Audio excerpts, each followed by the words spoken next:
lo que es al último gran representante de lo que los aportes a la psicología científico-experimental, el neoconductismo del señor Skinner o el condicionamiento operante de Skinner. Él también pertenece a la psicología experimental. ¿De qué nos habla este señor? Nos dice que en el neoconductismo es importante estudiar el comportamiento también observable o que algo se tiene que ver para que nosotros hablemos de aprendizaje en el ser humano. Este señor decía que no se pueden estudiar los eventos mentales internos, sino lo que se observa, lo que se ve en la realidad. Este señor Skinner basó sus estudios en que el condicionamiento clásico era demasiado simple para estudiar las conductas. Este señor decía que hay que estudiar experimentalmente las cosas, no hay que estudiar las cosas desde el punto de vista instrumental o controlar las conductas, en este caso, para que algo sea más verídico o algo más real. Para este autor, la mejor manera de entender el comportamiento humano era a través de la acción y la consecuencia. Es decir, que primero tiene que haber una acción de algo, o nosotros tenemos que tratar de ver de que algo exista para que después haya una consecuencia, es decir, un antes para que exista un después, en otras palabras. Para ello, Skinner plantea el aprendizaje y el condicionamiento operante. Este señor estudió el comportamiento por respuestas de tipo voluntario, es decir, cuando él experimentó o cuando él trata de trabajar el neoconductismo, él trabajó también, en este caso, primero con ratitas, en lo que es la psicología experimental, y que ya lo vamos a explicar más adelante.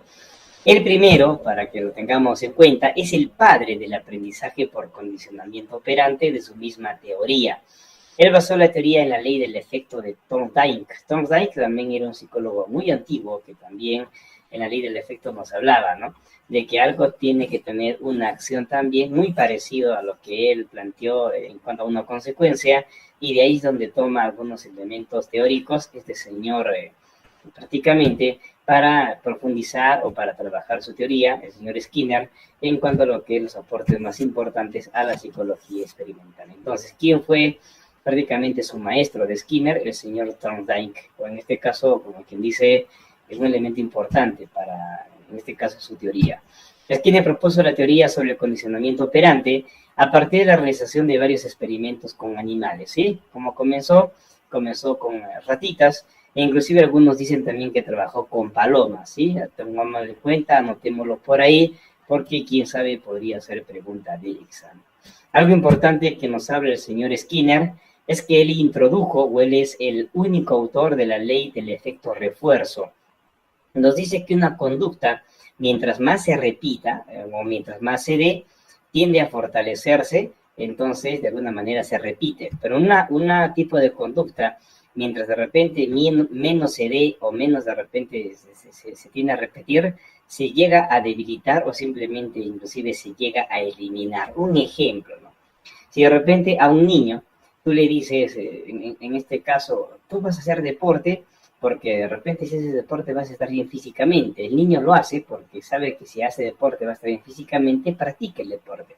Pero si de repente el niño se da cuenta que quizás no le gusta, es muy difícil, y dice, no, estoy cansado, no quiero, el niño simplemente no lo hace, esa conducta se extingue, se debilita y simplemente desaparece. Entonces, la ley del efecto refuerzo. Una conducta, si es que más se hace, se fortalece, continúa la conducta. Una conducta, si es que no se hace, desaparece y simplemente se debilita. ¿Quién hizo la ley del efecto refuerzo? El señor Skinner. No se van a olvidar. Aquí, chicos, el experimento de lo que es la acción y consecuencia. Vamos a explicarlo rápidamente. ¿Qué decía el señor Skinner? El término del condicionamiento operante hace referencia al proceso por el que la frecuencia de presentaciones de una conducta queda modificada por las consecuencias. Así, la probabilidad de aparición de una conducta operante está determinada principalmente por los hechos que sucedieron después de realizar la conducta en el pasado. O sea, de acuerdo del pasado, va a darse algo en el presente.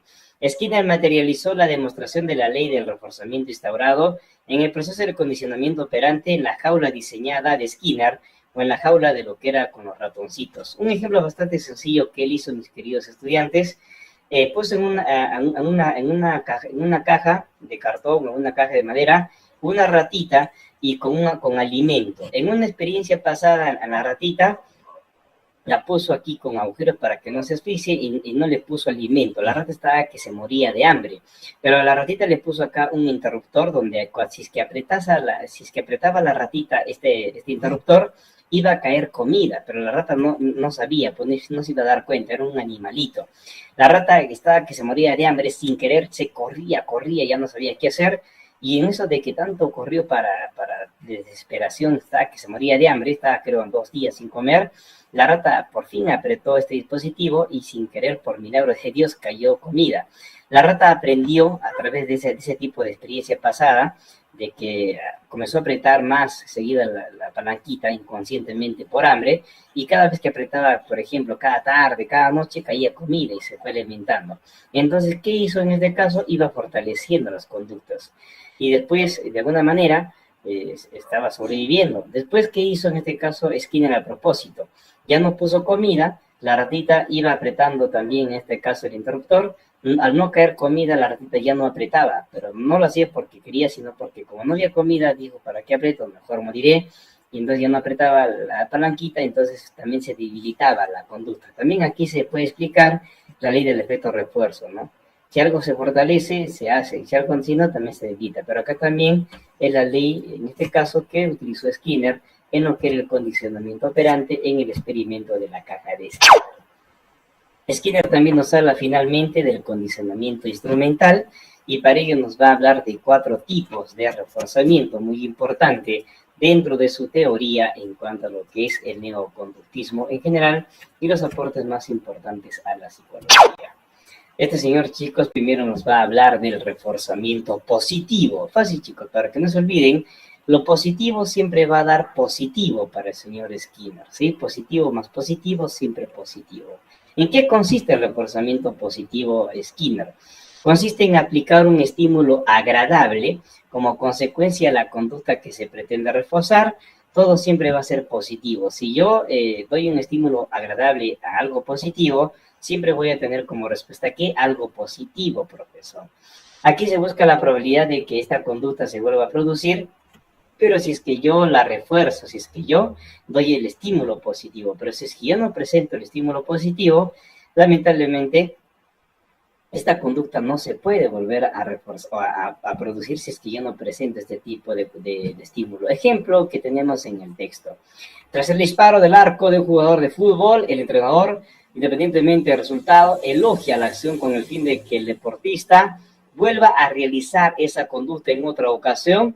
Buen disparo, le dice a Pedro, acompañado de palmas para animarlo. El entrenador, chicos, ¿qué está haciendo? Le está animando, le dice, gol, muy bien, Pedro. Entonces, al hacer esta acción, Pedro se motiva, dice, yo soy un buen jugador, gracias, en este caso yo soy técnico. Entonces Pedro va a volver a jugar, se anima y dice, yo soy un buen jugador, entonces quiere volver a jugar, se va a animar y va a ir a los entrenamientos. Estoy reforzando positivamente porque estoy haciendo la probabilidad de que el estudiante vuelva a producir la conducta o vuelva a hacer positivamente la misma acción. Eso es que se llama lo positivo siempre da positivo. Otro elemento, otro ejemplo de reforzamiento positivo, el jefe que elogia a un empleado de su trabajo bien hecho. Si yo elogio a un trabajador, entonces, ¿qué hace? Este empleado va a seguir haciendo bien su trabajo y va de repente a mejorar la producción de mi empresa. Entonces, eso es importante también dentro del reforzamiento positivo. Y vamos, chicos, ahora a estudiar también lo que es el reforzamiento negativo, el segundo tipo de reforzamiento en el condicionamiento instrumental, según mi querido amigo Skinner. El reforzamiento negativo consiste en retirar un estímulo desagradable para reforzar, ojo, no eliminar, sino solamente lo que se quiere es reforzar una conducta positiva para que la persona aprenda y quitar una conducta mala. O sea, en otras palabras, en el reforzamiento negativo es quitar o tratar de que la persona deje de hacer algo malo para que haga algo bueno en lo que es una conducta o un aprendizaje positivo. Aquí, en este caso, la manera adecuada es que lo que se espera es que la conducta que deseamos reforzar sea positiva y la conducta negativa simplemente no se haga o simplemente, ¿no?, de alguna manera se corrija. Ejemplo, un niño que estudia para un examen de matemáticas y obtiene buena calificación. Los padres le eximen de realizar alguna tarea doméstica o alguna actividad que le resulte desagradable al niño. Aquí, por ejemplo, al estudiante, ¿no? Lo que se está tratando de hacer es que si de repente a él no le gusta o de repente le es desagradable hacer este tipo de cosas, de repente lo que está haciendo es tratar posiblemente de orientarnos. Si no te gusta hacer muchas esas cosas, o de repente no te gusta, de repente quizás hacer ese tipo de actividades, tienes que estudiar más y sacarte buenas notas. El chico se da cuenta, voy a estudiar para no hacer muchas esas actividades y solamente hacer lo normal. Porque de repente papá le ha dicho, vas a limpiar todos los días la casa, no solamente tu cuarto, sino toda la casa. Entonces el chico va a hacer menos esas actividades, no solamente, no eliminar, sino solamente menos esas actividades que no le corresponden y porque va a estudiar más. ¿Qué estoy haciendo? Un reforzamiento negativo, bastante sencillo, para que el chiquito pueda tener mayores posibilidades de hacer bien las cosas y simplemente no lo castiguen demasiado con limpiar todo, sino solamente su cuarto o lo que le corresponde. Y finalmente, chicos, nos vamos a quedar en el castigo positivo. ¿Qué es el castigo positivo? Es una consecuencia que te lleva a eliminar, acá sí se elimina una conducta para no conseguir algo malo o que la persona se vaya por algo negativo. Aquí se le aplica un estímulo desagradable a la persona, actuando como una corrección de la propia conducta para que ésta no se vuelva a producir. Aquí la persona se le trata de cambiar algo negativo por algo positivo, porque aquí de repente ya es renuente o acá sigue haciendo cosas que no debe hacer y quizás eso dificulta su aprendizaje. Por ejemplo, si una persona llega tarde al entrenamiento como consecuencia, tendrá que recoger todo el material que se ha utilizado ese día esa persona sola. O de repente, si una persona siempre llega tarde a clases y no hace caso y de repente tiene pues 30% de tardanzas y están a punto de expulsarlo, se le pone un límite. Si sigues llegando tarde, entonces ya no te vamos a dejar entrar a la clase. Entonces la persona va a llegar temprano, porque si no lo dejan entrar a la clase, no le conviene y al final lo pueden expulsar. Entonces estoy haciendo un castigo positivo para que él comience a llegar temprano y ya no comete ese tipo de acción. Entonces, chicos, eso es para el castigo positivo. También, si el chiquito sigue llegando tarde, o de repente se porta mal, lo mandan al rincón para que se porte bien y de repente no le afecte y eso tampoco no lo haga sentir mal.